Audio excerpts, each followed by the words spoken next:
it's Rami from Movie Theory, and today I'll be showing 5 Easter eggs and references you might have missed from Fantastic Beasts: Crimes of Grindelwald. Spoiler warning for this movie. Let's dive right on in. Let's start with a very interesting and confusing scene at the start of the movie, where Grindelwald broke out of the carriage that was transporting him out of Makusa, where he and Aberferny change bodies. This is the confusing thing about the scene, is when did Grindelwald change places with Aberferny? So what I think is that Grindelwald was taken into prison, and how they said in the movie that 3 people were subdued because he was very persuasive. Well, I think that one of the people he subdued was Aberferny, and he got him to use a spell that makes you look like someone else, like how Grindelwald did in the first movie.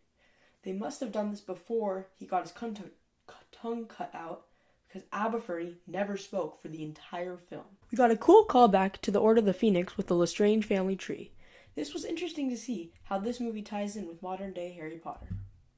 We got to see young Professor McGonagall in this movie, but there was something strange about it. Professor McGonagall was not supposed to be born until 1935, which contradicts this movie, which takes place 10 years earlier. So this McGonagall could be Minerva's mother, or it could just be some weird plot hole, or even time turners. By far, the biggest plot twist in this movie is when Grindelwald tells Credence that he's a Dumbledore. And Grindelwald specifically said that your brother is coming for you, making Dumbledore that brother.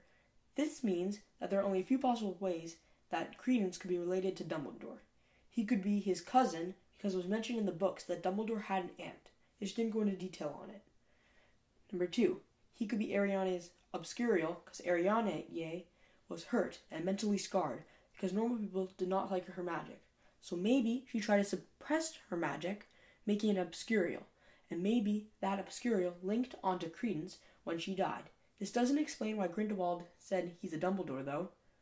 Number 3, Grindelwald could just be lying. He's done it before, so who's to say he won't do it again?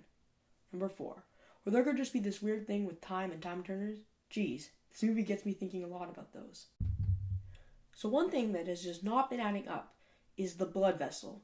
I think that it works kind of like an unbreakable vow, but they just use their blood. Why don't they just use an unbreakable vow? Those still work, right?